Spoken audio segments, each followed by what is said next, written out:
You're listening to a podcast from thespoilist.com.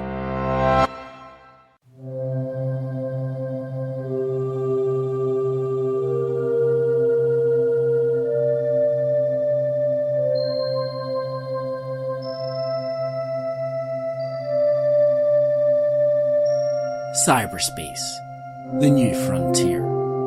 These are the voyages of the podcast First Contact. Its mission? To explore every episode of Star Trek The Next Generation. To seek out new viewers and have new conversations. To boldly view what many have viewed before.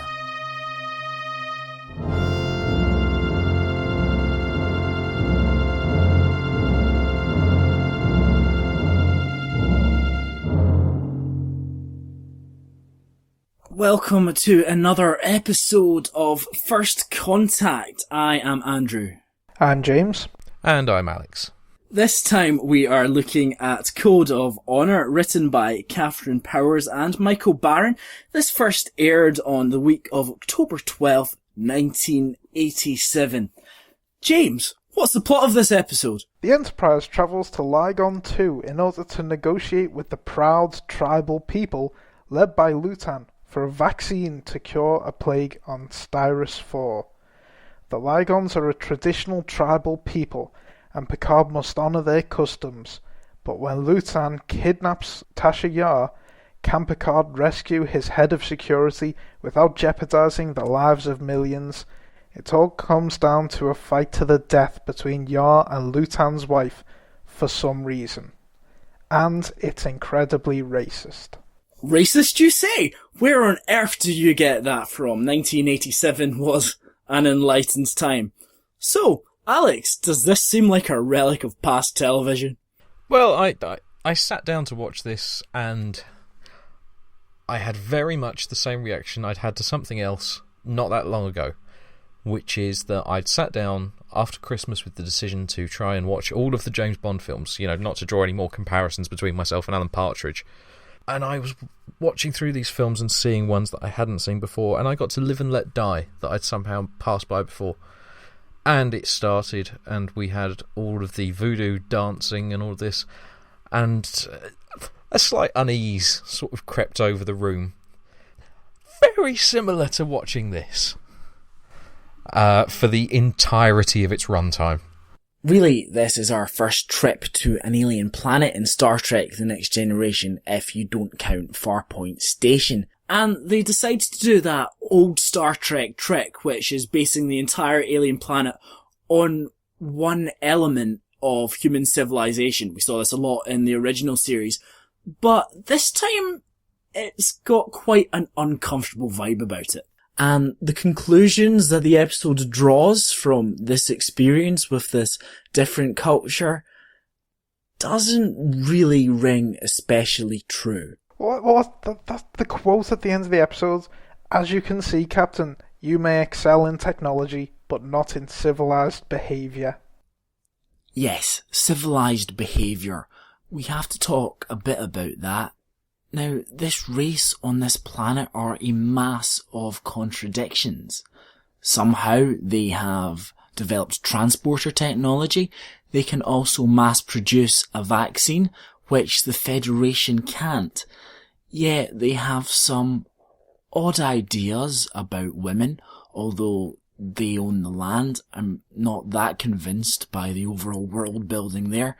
Yet one of their first actions when on board a Federation starship, which they are very impressed by, is to kidnap the Chief of Security, Tasha Yar, because she would be a fantastic prize of a wife.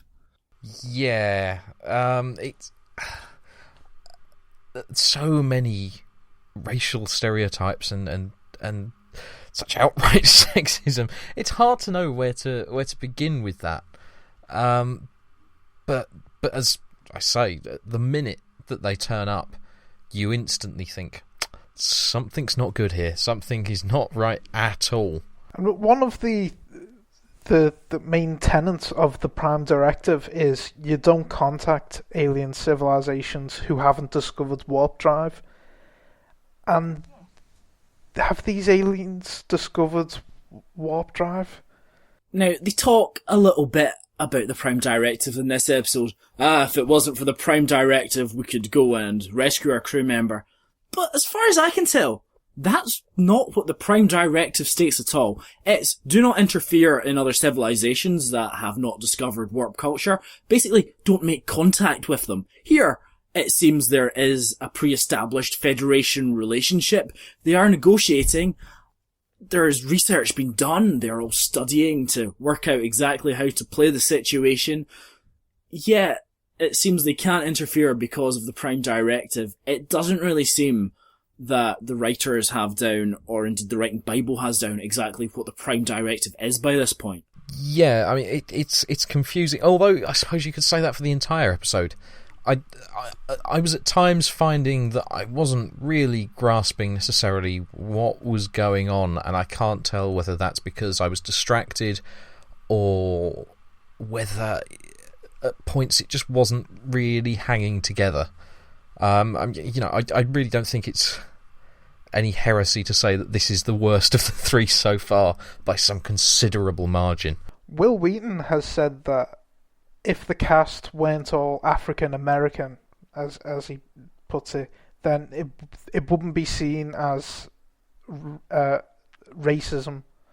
You know, that wouldn't be an issue with the episode, which I kind of disagree with to a point, because still the whole, sort of tribal Africa view is still, there's a little bit of racism in that, even if you have white actors in the role. Yeah, the way that it's dealing with sort of going into the uncivilized culture, the parallels are very strong. I mean, it's obviously made worse by the choice of actor and the choice of costume.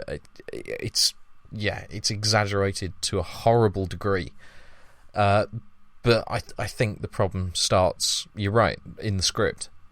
Though the only time I've ever laughed at a credit at the end was the last credit on the ending credits was casting, and I burst out laughing for some reason at that.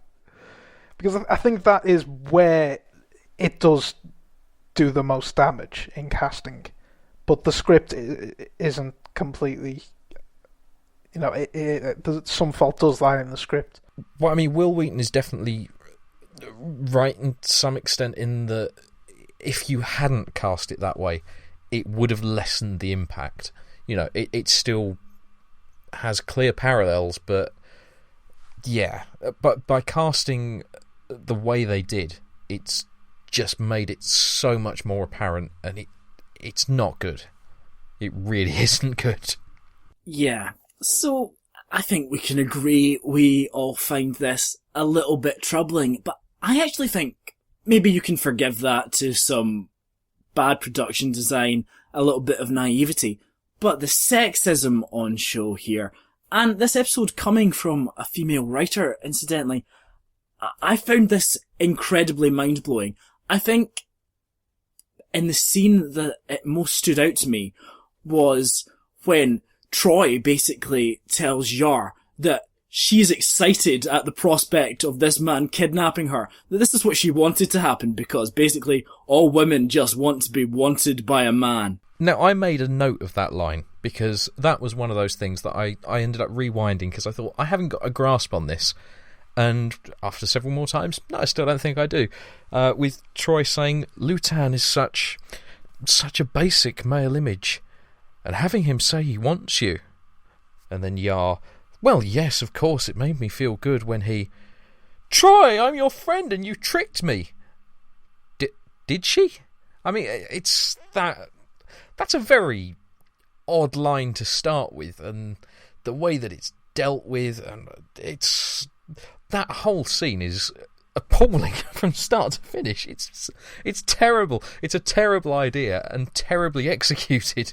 Yeah, and I would imagine, I don't know, in the 80s, but I imagine there would be a lot of women watching that would just think, no, that's it. I am done with Star Trek.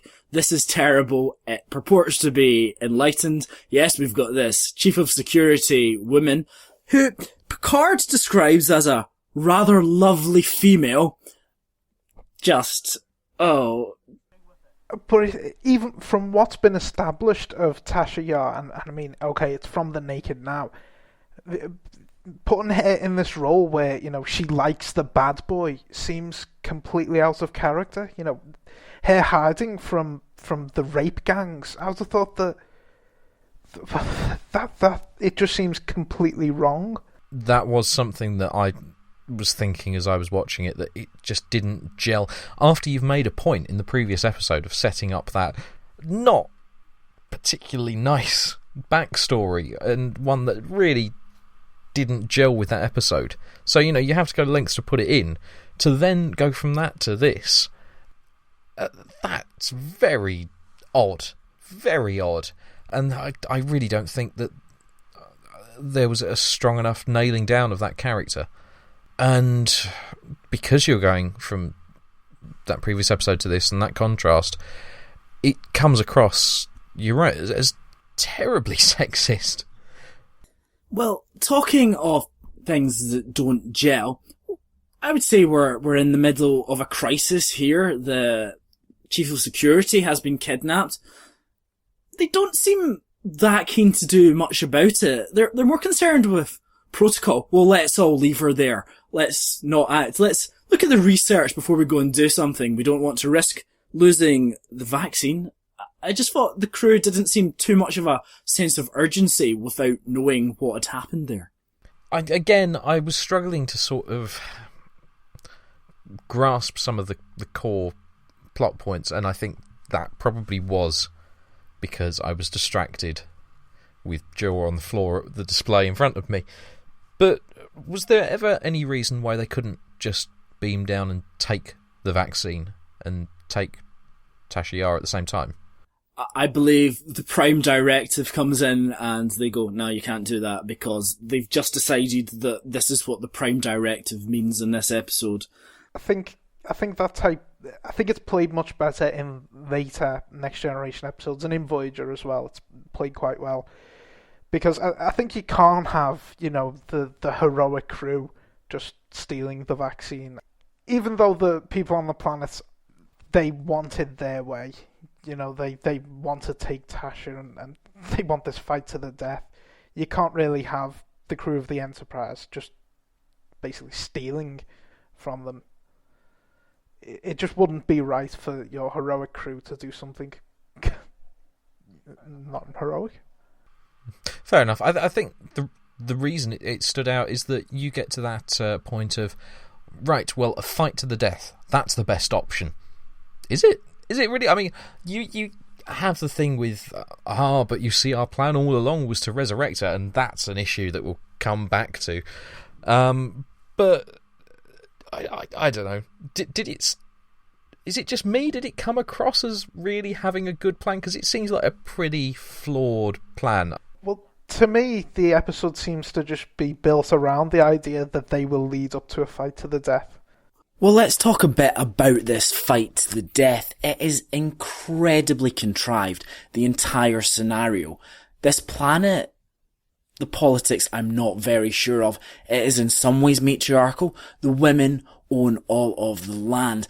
Because Lutan has kidnapped Tasha Yar, Lutan's first wife, Urena, she challenges a fight to the death so she can remain the first wife.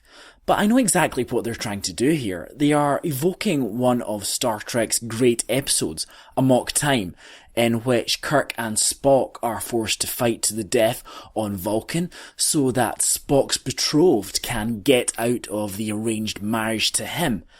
The thing about that fight was it involved two characters who we cared about deeply. The stakes were very high. This episode, I don't really know Tasha Yar yet. This planet's mythology is in no way as important as Vulcan, and Urena just really doesn't register. Her character is a one note, really, isn't it? It's angry. All right, 2 notes: angry and jealous. Yeah, but she also, for some reason, to do the fight, gets to wear her sexy disco shell suit.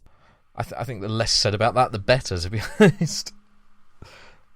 It's... When you're already going down that line of questionable sexual politics, why not really emphasise it with that kind of outfit? Yeah, it's... To be fair, we have seen a lot worse outfits in Star Trek's past, and I suppose we've gone quite far down the sexism line already. The weapons that they're going to fight with, it's noted that they're light so women folk can use them. But the aesthetic of that outfit, it doesn't fit the rest of the planet at all. And the same can be said for the fighting platform, which I think is probably usually found in most pole dancing clubs. I mean, let's talk about that platform for a minute, because, just what the hell was that? I mean, this is meant to be some sort of fight podium. It's very odd. I mean, it looks like a missing game from the Crystal Maze that was abandoned because it was just awful and no one had ever thought through an endpoint. It's the kind of thing that Richard O'Brien would turn around to you and say, "And what sort of game are you looking for today? Would it be mental, physical, mystery, or crap?" And it turns out they opted for crap. Now, all the way through this episode, we are told that Tasha Yar is one of the finest fighters in Starfleet and she's had all the top training. We don't really get to see a lot of evidence here. I don't think the stunt coordinators were quite up to the task of maybe shooting a very good fight. It's a little bit tame and not... Well, you don't see any evidence of her physical prowess. I don't think the platform really helped that much. It sort of limits what you can do, despite the fact of the different levels and all the poles. It's not very dynamic for them. But yeah, her physical training largely seemed to amount to ducking. Well, we see a little bit of that earlier in the episode. The people of Lygon too have heard of the holodeck and are keen to see it. So we actually get our first look in this episode of the holodeck, black with yellow squares on the walls, although for some reason it has carpet on the floor. But we get to see that, and Tasha Yar shows how she practices fighting in the holodeck. A practical use for it, but they're very keen to see that, and I suppose it's another way to shoehorn the holodeck into that episode. But I think that seems fairly natural. Yeah, just showing off the holodeck again, as you say. But it fitted in with the concept of the episode. The whole thing of having her demonstrating her physical strength. I suppose the worst that you could say of that scene is that you're maybe over-egging the point that you've made in the previous scene, but it's fine, to be perfectly honest. I don't see anything wrong with it. In an episode with so many other problem points, I'm happy to let that fly as one of the better scenes. You can create people without a soul? Oh, apart from that, yeah, that was very, very questionable. Let's say that is one of the nicer scenes in the episode. Some other reasonably nice scenes. I thought the domestic bliss of Data and Geordi, where Data has made Geordi an electric razor, but he doesn't want to use it because the human equation, we don't like anything too precise. He likes to use his old one. Quite why Data has been watching Geordi shave in the past, I'm not quite sure, but it's sowing the seeds that they are friends, I suppose. Geordi, I mean, as we know about his character, he is blind, so shaving might be a bit harder for him. Is Geordi blind? I didn't know that. He is. Really? I hadn't picked up on that at all. I mean, so many of his other character traits that shone through, I mean, you just didn't even notice. But I did like the Data trying to tell jokes to Geordi. I thought that was a really good scene. That was probably the only redeeming scene in the episode for me. So the scenes that we enjoyed were the ones that generally weren't racist, basically. I think that's honourable. But yeah, that's nice with the whole thing of Data actually cornering Geordi and blocking him from going past so that he can tell the joke. Yeah, that was a nice scene. More of that, please. Less of the racism. I don't think that's too much to ask. Including the Kidleys. Yeah, that sort of that fell a bit flat. But it was the interaction between the characters. I thought that was funny. I thought it was good. Data trying to be funny and kind of failing. I thought that worked really well. I mean, it sort of gets to the point where he's almost being sarcastic. Well, the length of time the laugh goes on, it's if you were being sarcastic. That's a funny joke.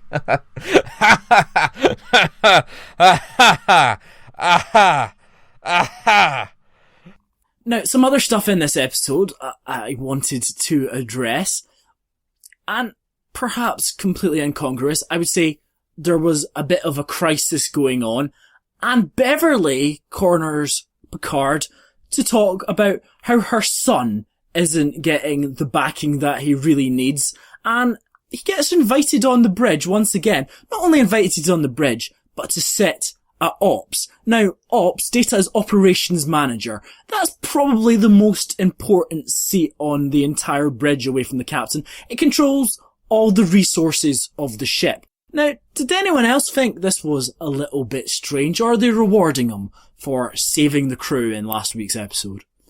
Only 3 episodes in, the whole Wesley wants to come on the bridge, why won't you let Wesley on the bridge, is starting to irritate a little.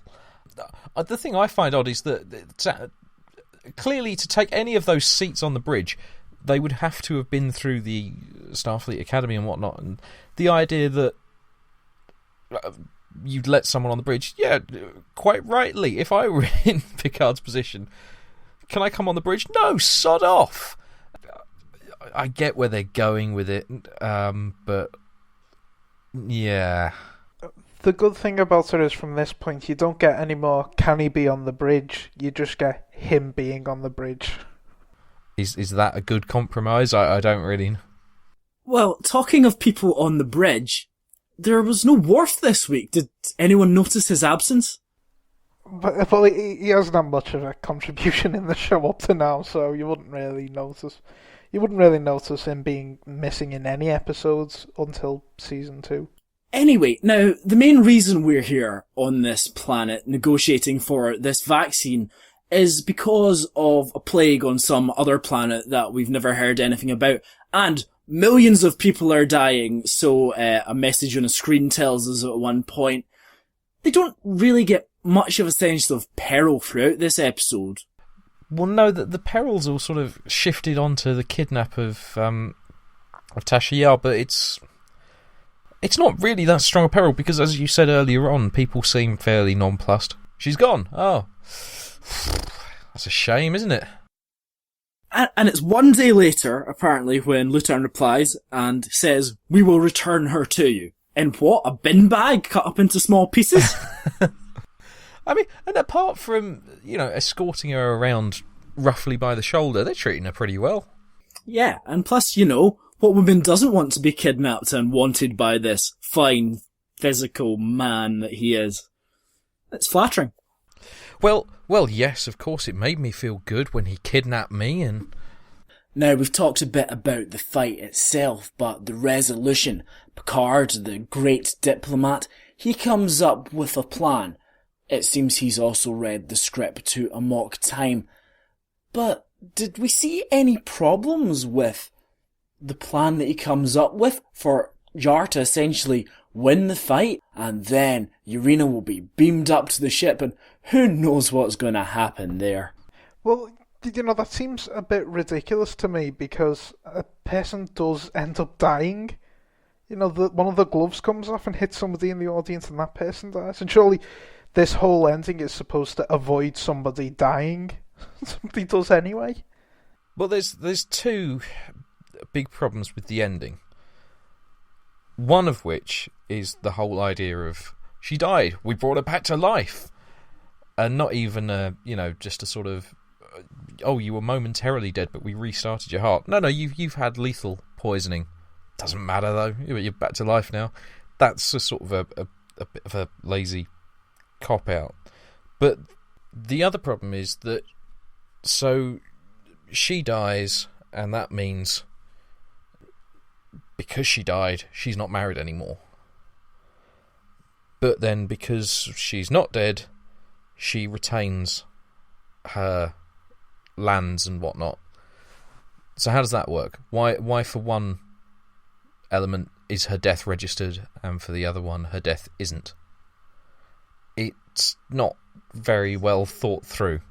Well, the whole society doesn't seem very well thought through. How come suddenly it was Lutan that was choosing who he wanted to be his wife before, but then all of a sudden it's her who picks her two husbands? It doesn't really seem to be any consistency there throughout any of it. It's almost as if we're saying they're uncivilized. I mean, for God's sake, it's just... yeah. It's such a mishmash of... I was going to say a mishmash of ideas, but I kind of feel there isn't even a central idea. It's just hung together very loosely. And of course, you know, with an episode that's got such questionable racial politics in it already, why not have the idea of just trading wives? Why not throw that one into the barrel as well? Why not go the whole hog? Yes, and of course, a bit of polygamy in there too. Yeah, no, just stir the old racism pot a little bit more. Why not? Now, it seems Urena owns all the land and stuff, so does she not own the vaccines? Let's not get too much into that, but they get the vaccines even though they've been tricked, and it's all on the word of Dr. Crusher. They get it, and then they go to the planet to stop the plague where millions of people are dying. And do you know what they go? Warp 3! Yeah. I thought the ship can go warp 9.96, something like that. And they go there at warp 3. That's like going there at 20 miles per hour when you can go 150. And they did very much make a point earlier in the episode at, you know, the longer they delayed it, the more people will die. And I mean, how much of this vaccine, they were talking about millions of people. How much did they actually beam aboard the cargo bay of the Enterprise there? Did they have enough to service millions of people? I don't even know where to begin with that, really. It's not... What did Riker actually do this episode, apart from sort of look disapprovingly at Picard and go, I don't know about that? He does some research on protocol with Councillor Troy. They were up all night researching that protocol. Oh, well, that was a worthy inclusion then. And then he went and played dominoes with Worf. But Worf was moaning because he was like, what do you mean the kids on the bridge? They've told me I can't come on the bridge until next week. What's going on? Well, Memory Alpha has the reactions of a fair few cast members to the episode. Jonathan Frakes called it a racist piece of shit. And he said, the worst and most embarrassing, and one that even Gene would have been embarrassed by, was the horrible racist episode from the first season. Code of Honor. Oh my God in heaven. But I mean, that does hit upon a point, which is that I can't think of anything that could really be quite so against what I take to be the core idea of Star Trek. You know, in the future, race, gender, all these things, it's insignificant. And then, I mean, you look at that first episode of this series, where we were all commenting on there just seems to be someone walking past in the background in a dress, and how it was sort of funny because it was the only one there, and it just seemed like a sort of a token inclusion. To go from that, at least which has its heart in the right place, to this, it's just such a horrendous contrast. You just wonder why, when they were filming it, nobody noticed? Nobody said something? They were going to sort the racism out in the dub. Michael Dorn, who plays Worf, describes it as the worst episode of Star Trek ever filmed. Brent Spiner said it was just a racist episode. Maybe not intentionally, but it felt that way and looked that way. And he goes on to say it was the third episode, so it was fortuitous that we did our worst that early on, and it never got quite that bad again. Well, I mean, that at least is promising. We're willing to draw a line under this and see how it continues, but let us never mention it again. Okay, so our final thoughts on Code of Honor. What did everyone think? Did we agree with the cast in general? I thought it was brilliant. It's my favourite episode. I'm going to come out and say this. It might shock you. I did not like this episode. No. Controversially. Get out. Racist, sexist, poorly thought out, not very well written. The cast do their best with what they've got, but really miscast as well. Overall, a really terrible third episode, and I could see a huge number of viewers turning off at this point. It doesn't really seem like the next generation is finding its identity, and if it is, it's not a good one. So, Alex, looking at this for the first time, what did you think? Well, yeah, on your point about if you were coming to it for the first time, you might not press on with next week's, I can fully understand that feeling, because without any knowledge of what's to come, other than there's a lot more to come, this would really turn me off of the series, I have to be honest. And it's purely the fact that I'm aware of a general consensus that this is not a high point that doesn't switch me off of the series, and as we're continuing, it's not very well written. It's got some very, very dodgy racial and sexual politics in it. I'd like to retreat into saying something along the lines of, but at least it looked nice. But it didn't. It looked horrible on the planet, and it wasn't made much better with the sort of sparkly Diana Ross glitter suit fight on that awful platform that looked like someone had just got some old scaffolding bits out of a tip. Yeah, not a high point in any way at all. Well, that about wraps it up for this week. If you've got anything that you would like to say about this episode, then you can leave a comment on our blog at thespoilers.com and just click the podcast button. There you can also find out how to connect to us on social networks and indeed how to subscribe to us on iTunes. Next time we will be looking at The Last Outpost, but for now, goodbye. Goodbye. Goodbye.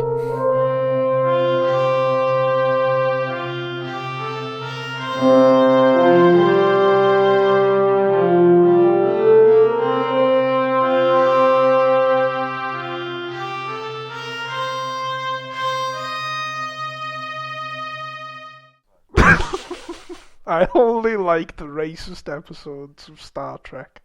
10 out of 10.